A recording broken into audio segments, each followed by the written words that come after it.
সেই দিন মায়ের কোল থেকে সন্তান ছুটে পড়ে যাবে, মায়ের কোল থেকে বাচ্চা ছুটে পড়ে যাবে, মা কিঞ্চিত পরিমাণ বুঝতে পারবে না আমার কোলের মানিক কোথায়।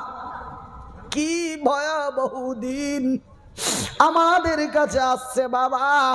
সেই দিনটির নাম হলো কিয়ামত। ভাই গো, আকাশ নেই, পাহাড় নেই, চন্দ্র নেই, সূর্য নেই, নক্ষত্র নেই, গ্যালাক্সি নেই, উপগ্রহ নেই, মঙ্গল গ্রহ নেই, মহাশূন্য নেই। এক এক করে আমার আল্লাহ সমস্ত কিছু ভেঙে চুরমার করে মাটিতে গুটিয়ে নিরাকার করে দেবে। একটা পিপিলিকা পর্যন্ত আমার আল্লাহ তার জমিনের উপরে রাখবে নাই। সব শেষ। আমার আল্লাহ এমনকি তার বড় বড় বড় বড় বড় বড় বড় বড় বড় শক্তিশালী ফারিস্তা জিনগুলিকে আমার আল্লাহ শেষ করে দেবে। যে আজরাইল পৃথিবীকে মেরে দেবে, আমার আল্লাহ সেই আজরাইলকেও রাখবে না, আজরাইলকেও মেরে দেবে। নিরাকার আল্লাহ এক। জোরে বলুন আজকে তা প্রমাণ হয়ে গেল। আমার নবী বলেন বিসমিল্লাহ, আমার আল্লাহ রাব্বুল আলামিন বলেন বিসমিল্লাহির রহমানির রহিম।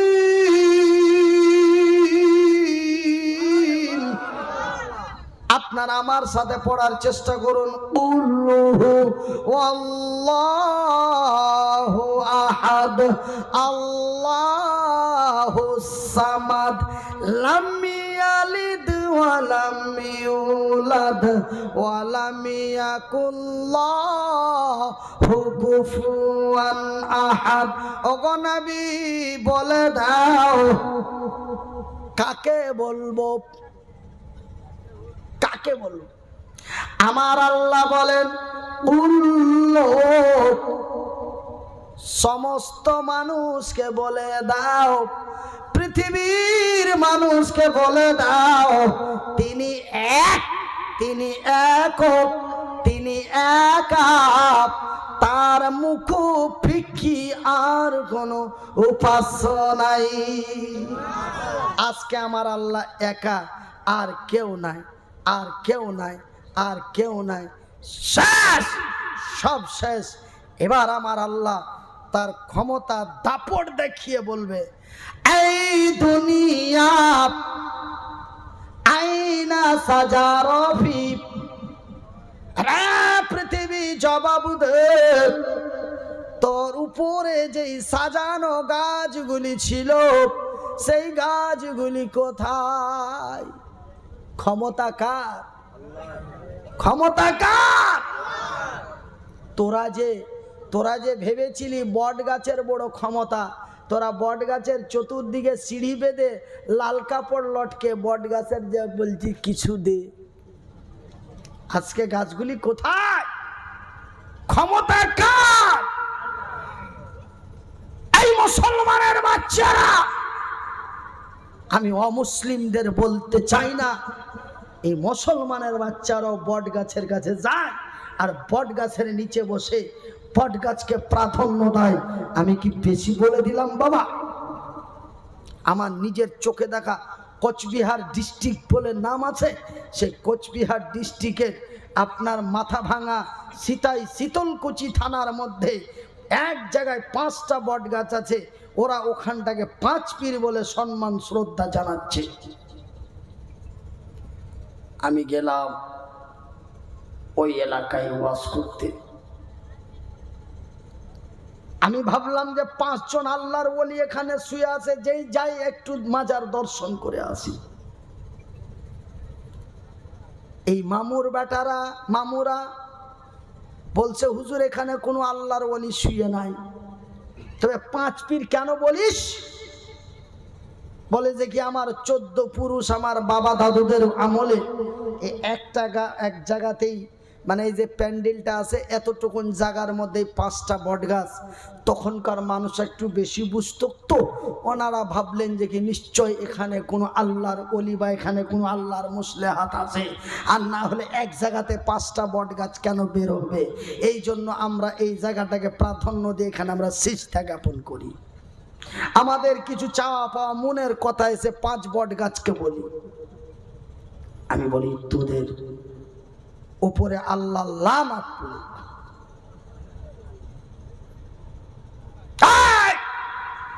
আজকে আমার আল্লাহ বলছেন ক্ষমতা কার?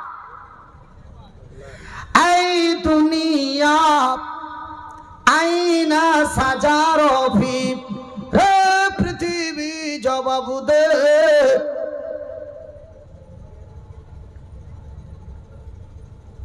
আজকে গাছগুলি কোথায়? সেই দিন কঠিন কিয়ামতের দিন এই জমিন আমার আল্লাহর দরবারে জবাব দিতে পারবে না। আমার আল্লাহ তারা আরো ক্ষমতা দাপট দেখিয়ে বলবে, এই দুনিয়া আইনা জিবালো ফি। ভারতের বড় বড় বিজ্ঞানীরা বলেছিল, আমেরিকা, লন্ডন, থাইল্যান্ড, জাপানের বিজ্ঞানীরা বলেছিল এই জমিনটাকে পাহাড় দিয়ে থেমে রাখানো আছে। এই জমিনটা যদি পাহাড় দিয়ে থামা না যেত তবে জমিনটা এমন টালমাটাল করতো। এই জমিনটাকে থামিয়ে রাখার জন্য, এই জমিনটাকে থামিয়ে রাখার জন্য এই পাহাড়গুলিকে বিভিন্ন জায়গায় পাহাড় দেওয়া হয়েছে। পাহাড় অতি শক্তিশালী বস্তু। এই বলে কিছু শ্রেণীর মানুষেরা পাহাড়ের চূড়োয় যে রাম মন্দির তৈরি করে, পাহাড়ের চূড়োয় যে বাবা হুজুরের মাজার করে। দেখা গেল ওখানে কোনো বিড়াল, শ্রীগাল, কাউরি মৃত্যুদেহ। মাজার কাকে বলে বাবা? যেখানে মৃত্যুদেহ দাফন করা হয় সেই কবরটাকে মাজার বলা হয়। ভাই গো, ওই পাথরের মধ্যে কোন আল্লাহর ওলিকে মাটি দিল যে ওখানে এক মাজার তৈরি করে সিজদা মারা হয়? এগুলো সব ধান্দা। এগুলো কি বাবা? শরম পাচ্ছে? এগুলো কি ব্যবসা? এগুলো কি ব্যবসা, ধান্দা। মনে কিছু নেবেন না। ওই পাহাড়ের চূড়ায় পাথরের মধ্যে কোন আল্লাহর ওলি মারা গেল যে ওখানে মাজার হলো?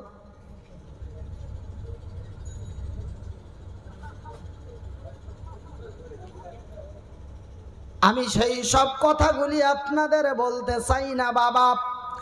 আমার আল্লাহ বলেন, এই দুনিয়া আইনা জিবালো ফি।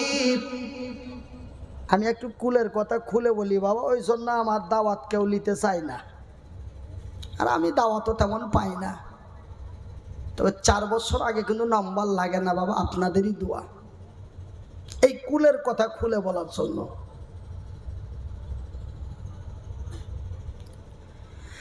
আমার আল্লাহ রাব্বুল আলামিন বলেন, এই দুনিয়া আইনা জিবালো ফি, হে পৃথিবী জবাব দে। তোর উপরে যেই বড় বড় পাহাড়গুলি ছিল, হিমালয় পাহাড় ছিল, নূর পাহাড় ছিল, তুর পাহাড় ছিল, ওই উত্তরবঙ্গের জলপাইগুড়ি দার্জিলিং ডিস্ট্রিক্টের সেবক পাহাড় ছিল। আজকে সেই বড় বড় পাহাড়গুলি কোথায়? তোরা তো ভেবেছিলি পাহাড়ের বড় ক্ষমতা আছে, কিন্তু আজকে পাহাড়গুলি কোথায় রে? এই পৃথিবীর ক্ষমতা কার? আল্লাহর।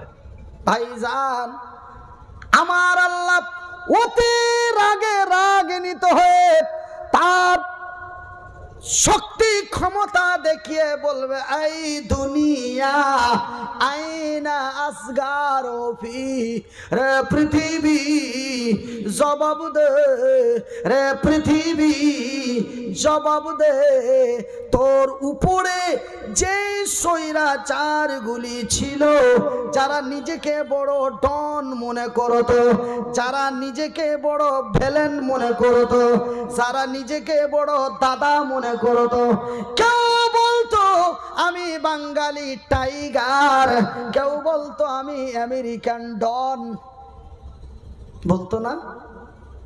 আজকে তারা কোথায়? যারা মায়ের বুক খালি করে দেয়, যারা স্ত্রীদের বিধবা বানিয়ে দেয়, যারা কচি কচি ছেলেগুলিকে ইয়াতীম বানিয়ে দেয়, আজকে তারা কোথায় গো? আজকে তারা কোথায় রে?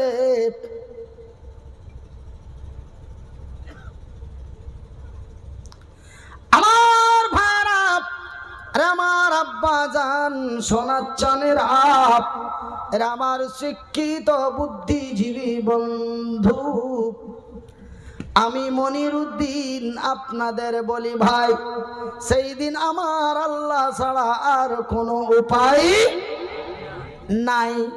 ভাই গো, আমার আব্বা জানেরা, এইবার আমার আল্লাহ এই প্রশ্নগুলি পৃথিবীকে করা হবে, পৃথিবী লাজবাব হয়ে যাবে, পৃথিবী প্রশ্নের কোনো উত্তর দিতে পারবে না। লা ইলাহা ইল্লাল্লাহ, জোরে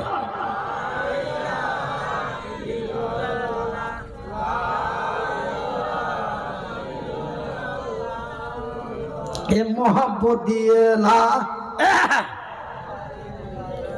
একটু আস্তে করে লা ইলাহা,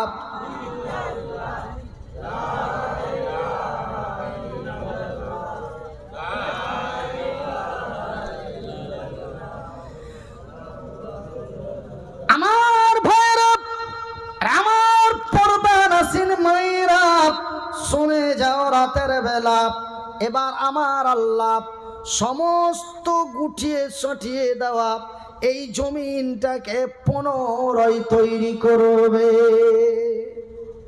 এই জমিনকে আমার আল্লাহ পুনরায় সৃষ্টি করবে। জমিনকে পুনরায় সৃষ্টি করার পরে আমার আল্লাহ এই জমিনকে বলবে, জমিন রে,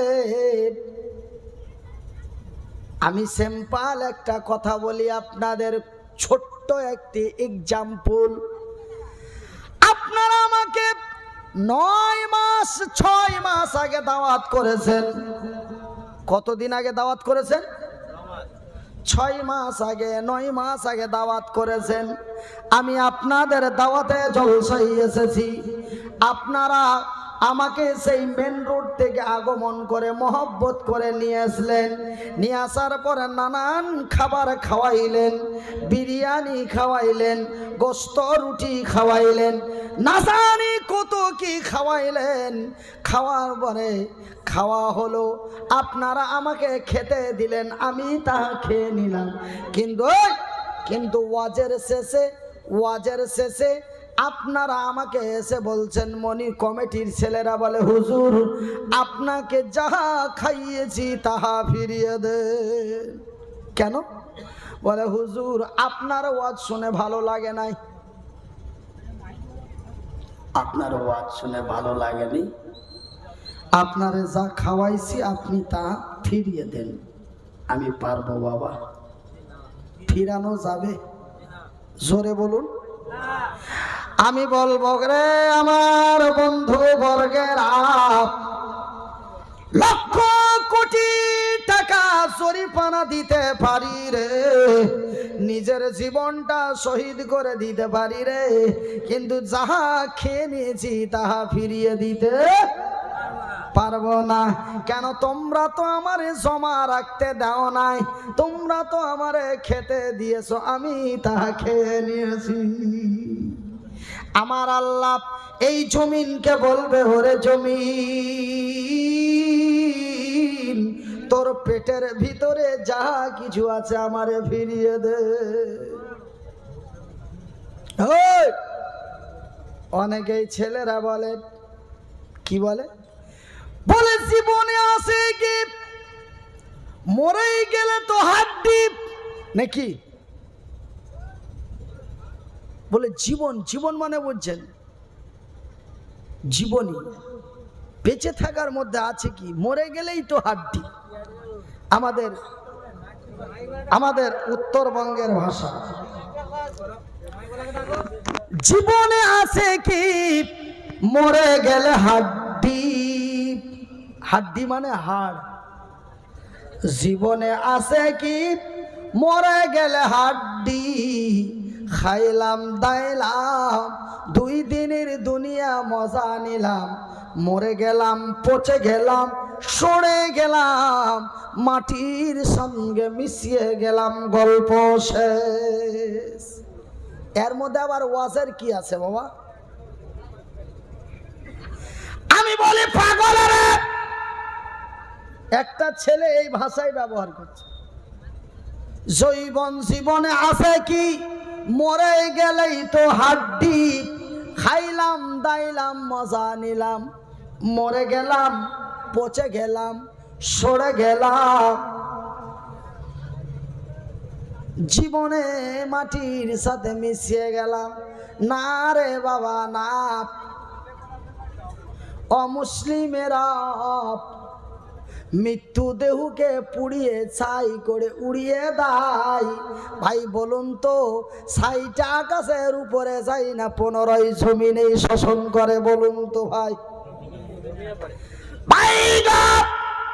অমুসলিমেরা মৃত্যু দেহটাকে জ্বালিয়ে পুড়িয়ে ছাই করে গঙ্গায় ভাসিয়ে দেয়।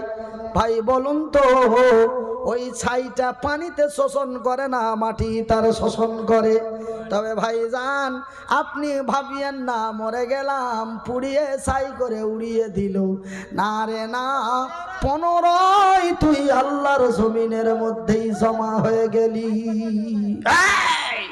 শোনেন আমার ভাইরা, আমার আব্বা জানেরা, সেই দিন আমার আল্লাহ তার জমিনটাকে পুনরায় তৈরি করে জমিনকে বলবে, এর জমিন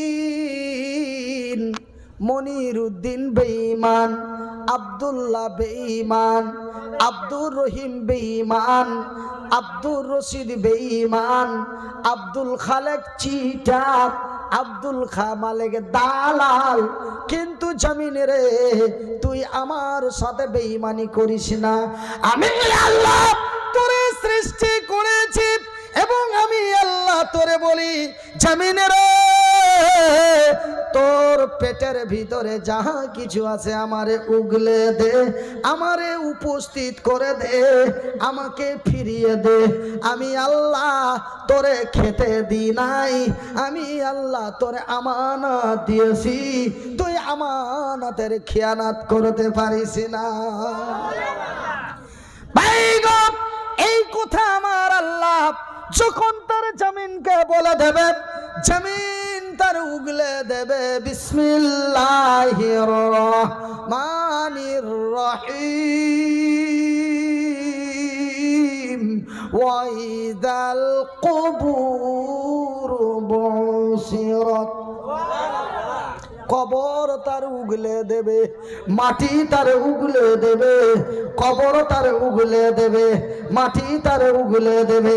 আমার রাসূল দয়ার হাবিব নবী মুহাম্মদুর রাসূলুল্লাহ বলুন সাল্লাল্লাহু আলাইহি ওয়াসাল্লাম, আল্লাহর নবী, দয়ার নবী, বিশ্বের নবী বললেন, আয়েশা রে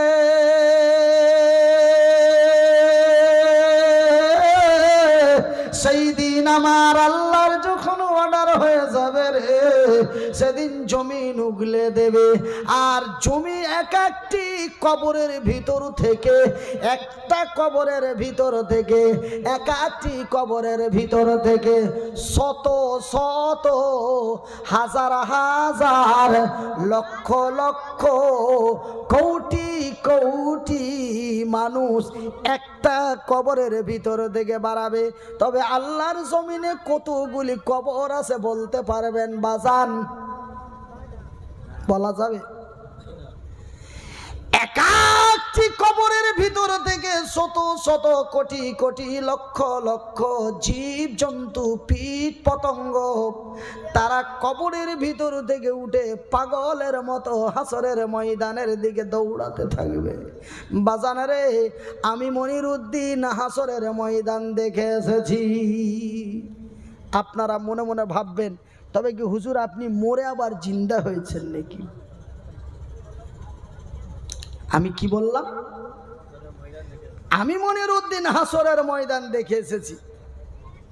তবে আপনারা মনে মনে কি স্বপ্ন দেখছেন যে তবে কি লোকটা মরার কিছুদিন পরে আবার জিন্দা হয়ে ওয়াজ করে বেড়াচ্ছে নাকি? হ্যাঁ গো বাবা, আমি মনিরুদ্দিন হাসরের ময়দান দেখে এসেছি। আমি তার প্রমাণ দেব। যদি প্রমাণ দিতে না পারি ওয়াজ করা বাদ দিয়ে দেবো। ওয়াজ করছি তো, ওয়াজ করা বাদ দিয়ে দেবো যদি প্রমাণ দিতে না পারি। আমার ভাইয়েরা, তবে আমার আব্বা জানেরা, আমি সেই প্রমাণটা একটু পড়ে দিচ্ছি, কথাটি শুনে নিন।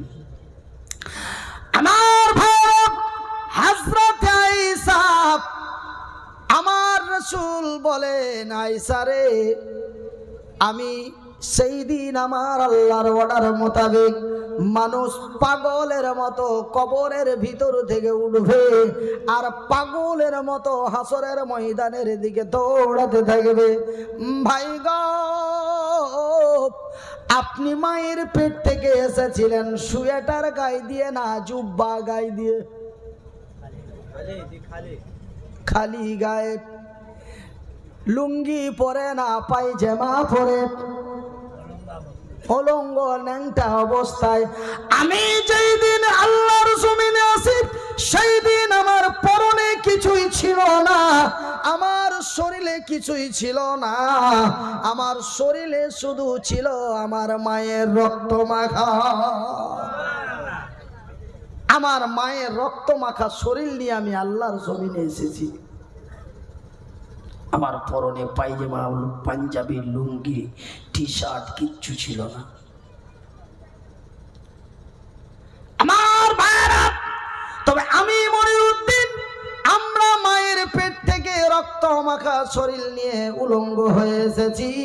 সেই দিন কাল কিয়ামতের কঠিনময় হাসরের ময়দানে, সেই দিন আমার আল্লাহ ধুলা মাখানো শরীর নিয়ে উলঙ্গ করে তার জমিনের উপরে হাজির করবে। ভাই গো, মানুষ উলঙ্গ হয়ে হাই নফসি নফসি নফসি নফসি নফসি নফসি করে পাগলের মতো দৌড়াতে থাকবে। এই কথা আমার রাসূল আয়েশার সামনে বলেন। হযরতে আয়েশা,